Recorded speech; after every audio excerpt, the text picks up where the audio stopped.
If the thought of a bad first date terrifies you, it's probably not the date itself that you're afraid of. It's the story that you're going to tell yourself about failure, about not being enough, about there not being good enough men out there for you.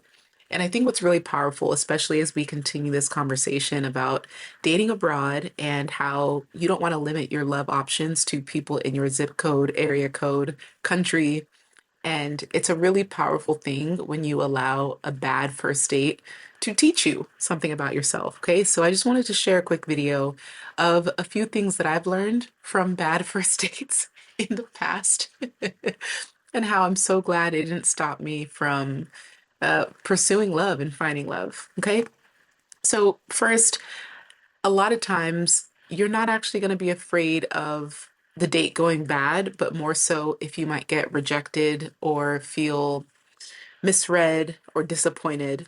It's a really vulnerable thing. Let's say you're connecting with someone online and you see their photos, they see yours, but then you meet and you just don't feel like the chemistry is there.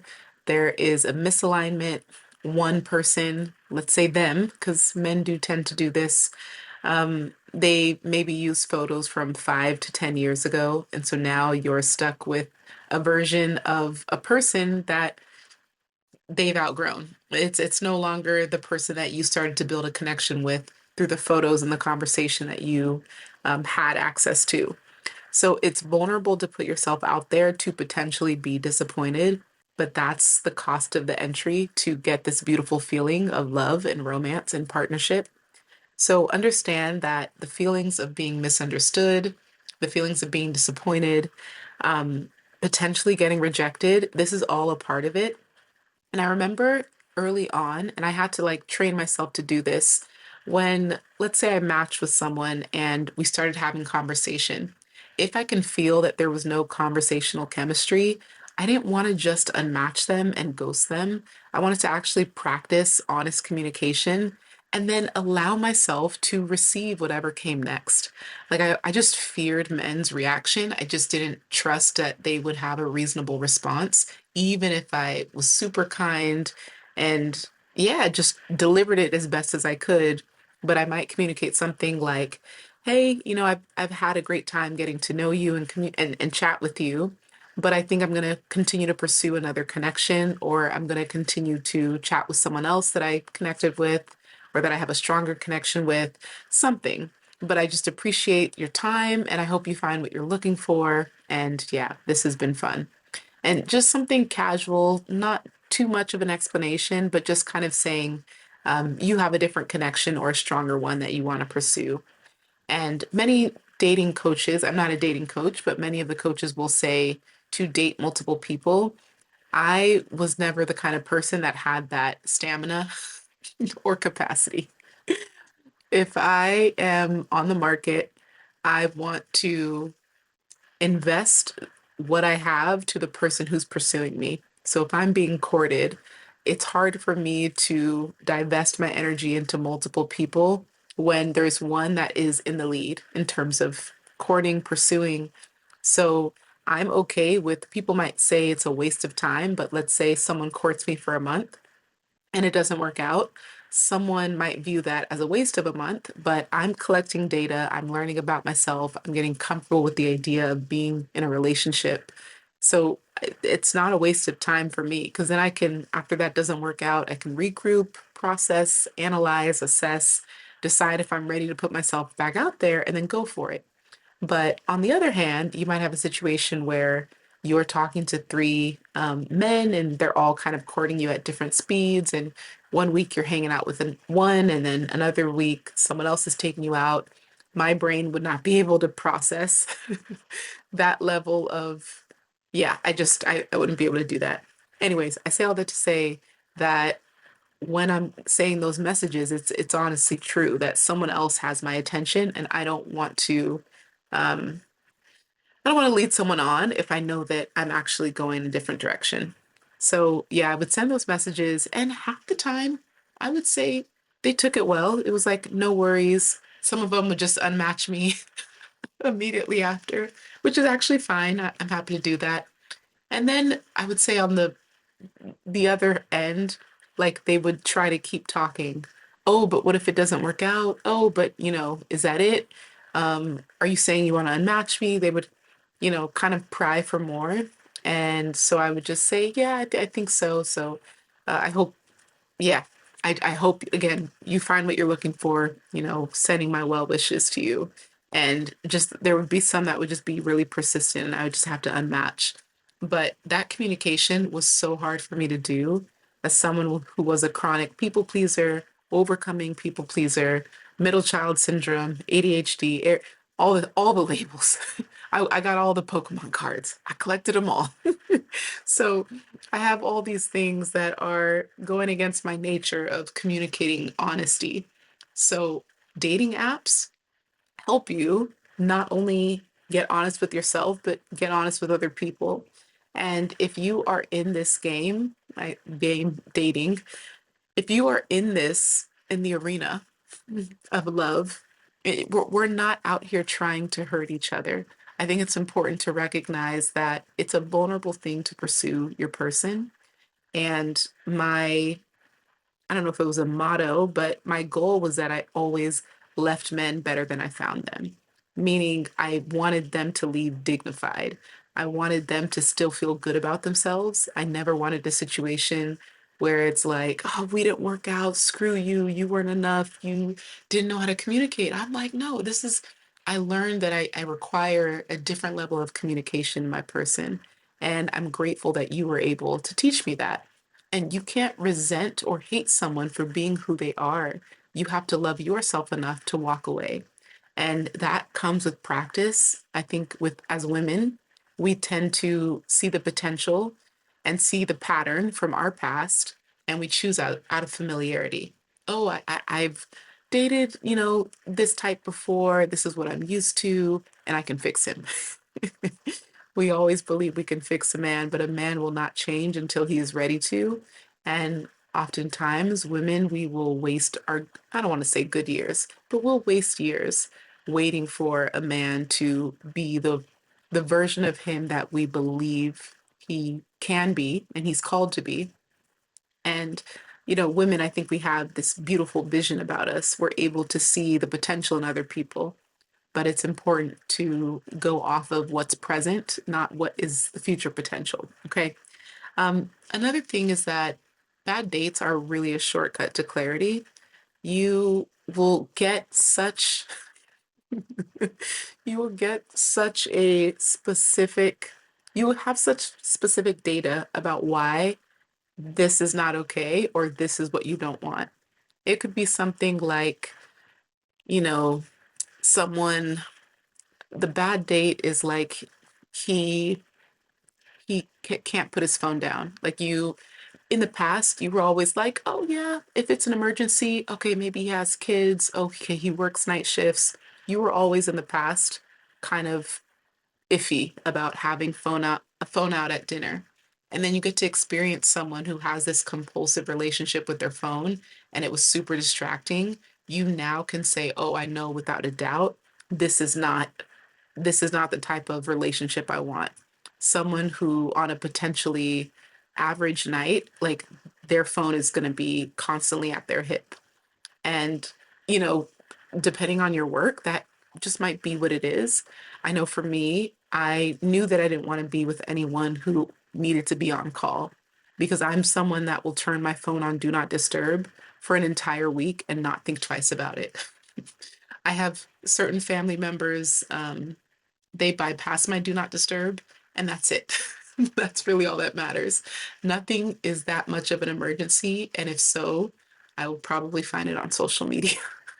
No, but really, uh, I wanted to have a different relationship with my phone when I entered my 30s, and I didn't want it to be this reactive thing. I wanted to pick it up for a specific reason, not always be at the beck and call of everyone else. Okay, so that's really important. And then another thing is that your fear is usually also from rehearsing the worst case scenario.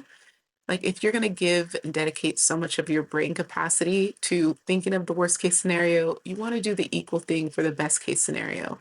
Okay, what if they have a tail and four toes? And you're just thinking about these random situations, but just let it be what it is. because either way, you could like live out the worst case twice. If you're thinking of the worst case scenario, your body is now responding to the thought of it. And then if you live out the worst case scenario, that is twice that you put your body through hell for no reason. So just go in and hope for the best, be prepared for the worst, but have faith that you will learn something about yourself. And if you treat each date as a lesson and a window into your own self-awareness journey, you'll have more compassion in the process. You do not need every man, every dinner. You don't need everything to be perfect in order for you to have a good time. And ideally, not everything goes right because you also want to see how you both handle mishaps, conflict, little minor issues and inconveniences, because that's also a big part of just character development. Okay. The next thing is that you want to also detach your worth from the outcome so that you can just be yourself and not feel like you are performing. I know it's really hard to feel like, okay, this is my first impression, or you really like this guy, you really like his photos, you want to make sure that, he likes you back. And it's very easy for us to start putting on a performance and a mask. Our representative shows up to the date and not our authentic self. And, authenticity is also earned. I know you can't be your full self with someone on a first date, but I think if you allow yourself to exist despite how the date goes, despite how the date feels about you, like just kind of remove yourself from the situation. I almost want you to feel like you're having a bird's eye view on the date, like you're watching yourself exist and watch yourself like just have fun in the process. If you put so much pressure on the date going perfectly, the conversation flowing easily, that just feels like tense. But I want, if it's helpful, for you to approach it like you're going to go meet a friend for coffee. You're going to go meet a new friend. There's not so much, yeah, it would be a lot just imagine going to a store and saying, you know, I have $10 to spend, and once I spend the $10, I can never come into the store again. You would like be hyper analyzing every detail of, because $10 isn't much, and you also want to feel like you spent it on the best thing in the store. But the reality is there are many ways that the $10 bill can be spent, and all of them can be equally worth it. Okay. So while there is an abundance, a plethora of options of men that you can choose from and date, I don't want you to feel like it's a zero sum game. You can always come back and trade in the $10. That analogy is going too far. So, last point that I want to make, the more you practice discernment from these bad dates, the less you see dating as dangerous. It just becomes data collection. And again, it goes back to removing the pressure. You don't have to feel like everything has to go right. And you also don't have to um, put yourself in a position to always know the answers. You could leave a date and not know if you want to move forward or not. I am someone who I believe you should say yes to a second date only only if you feel like the first date didn't give you enough information. I think making a snap judgment, like, yeah, I never want to see this person again, unless, of course, it's something like they wanted to split the bill and they're courting you, that, of course, warrants a block. Okay. But yeah, if you're unsure, I think it's a beautiful thing to, yeah, experience them in another context.